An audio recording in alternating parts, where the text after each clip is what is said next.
back in, everyone. We are joined by Andre Chassé with AARP Maine. Thank you so much for joining us today. An important topic today to talk about. Yes, Beth. Thank you so much for having me again. It's great to be with you again. So we know scams are a problem throughout the country, throughout the world, certainly in the state of Maine, and it is so often that our older Mainers fall victim to these scams. You folks have a particular term for that particular issue. Yes, yes. There appears to be, this day and age, an epidemic of scams. So we coined the term scamdemic. Right. Well, I would say it's an accurate term, but AARP Maine is putting on a couple of really important events to directly combat these scams that are coming through and targeting our older Mainers. So tell us about these events.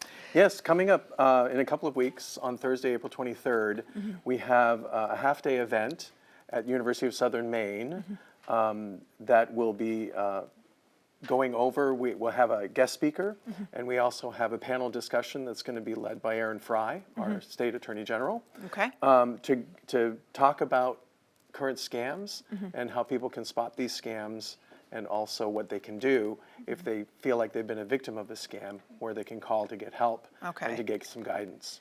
And then the following day, on April 24th, here in Bangor, at the Airport Mall, we're doing our shredding event.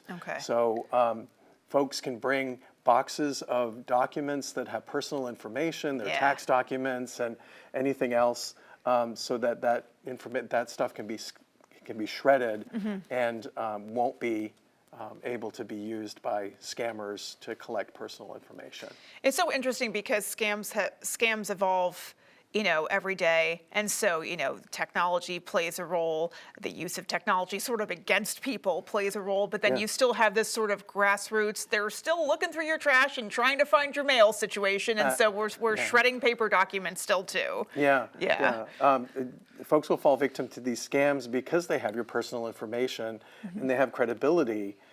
So when they call you, they're very polished, and whether it's an investment scam or some sort of crypto scam or a real estate scam, they'll use your information against you so that you feel like, oh, well, this must be legitimate. They know who I am. Right. Yeah. Even just knowing what someone's medical coverage might be. Exactly. I've seen scams like that, affect people that I know, where they call and sort of pretend to be from an agency that you're affiliated with, and then before you know it, the person's been duped into just literally reciting all their personal information. So it's very underhanded and very conniving. That's what's happening. Yeah. Exactly. AARP's on the forefront of this, and for if you want to know more about what the current scams are and what to look out for, you go to the AARP website, AARP Maine website. There's a whole section on scams, and we have monthly calls that folks can chime into and hear the latest. Okay.